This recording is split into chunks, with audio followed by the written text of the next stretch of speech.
Ladies and gentlemen, my name is SuddenlyNinja and I am back with a new episode of Indie Beginning. Remember, for the next couple of weeks I will be uploading 2 episodes a week, one on Tuesday and one on Friday, just to see how that works out in terms of viewership. Right, this episode we're taking a look at a game that was sent to me by the guys over at Alien Trap called Autocraft, and it reminds me a little bit of Happy Wheels, but without all of the gore and the flying intestines.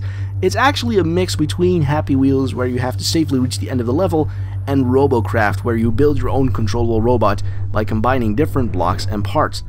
Actually, now that I think about it, I think this game comes closest to a game called Crashtastic, where the whole objective is to crash in the most spectacular way possible, and completing the level comes second. However, I feel like in Crashtastic you are given way more possibilities in how you choose to construct your vehicle, and it seems like possibilities and parts are kinda limited in Autocraft at this time.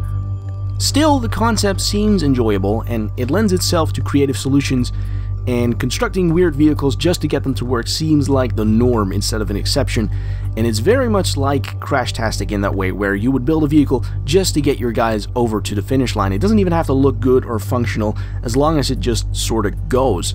And that is basically my biggest gripe with this game right now. There isn't much room to really build a vehicle the way you want it.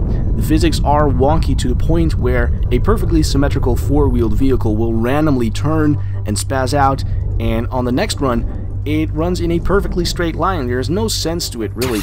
But that same physics engine does, however, make for a lot of spectacular crashes, especially when you go flying off of a cliff into a mountainside.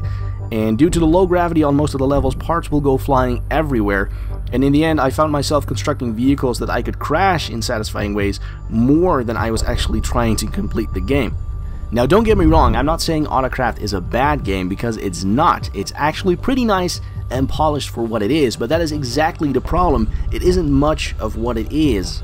Autocraft is a very enjoyable build-your-own-robot-and-watch-it-go game, but there are plenty more of those games out there, and I feel that Autocraft hasn't reached its full potential yet, mainly because after 4 levels I felt like I was doing the same thing over and over and over again.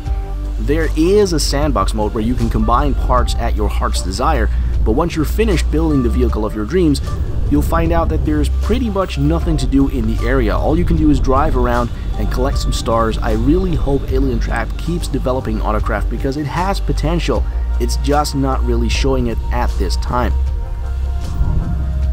If you would like to join the Autocraft Early Access program, you can follow the link in the description below. That will take you to the game's page on Steam.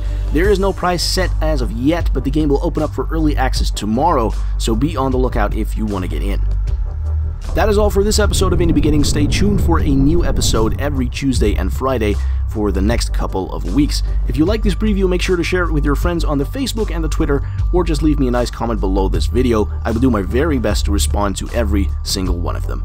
For now, thank you very much for watching, and I will see you on Friday. Bye bye.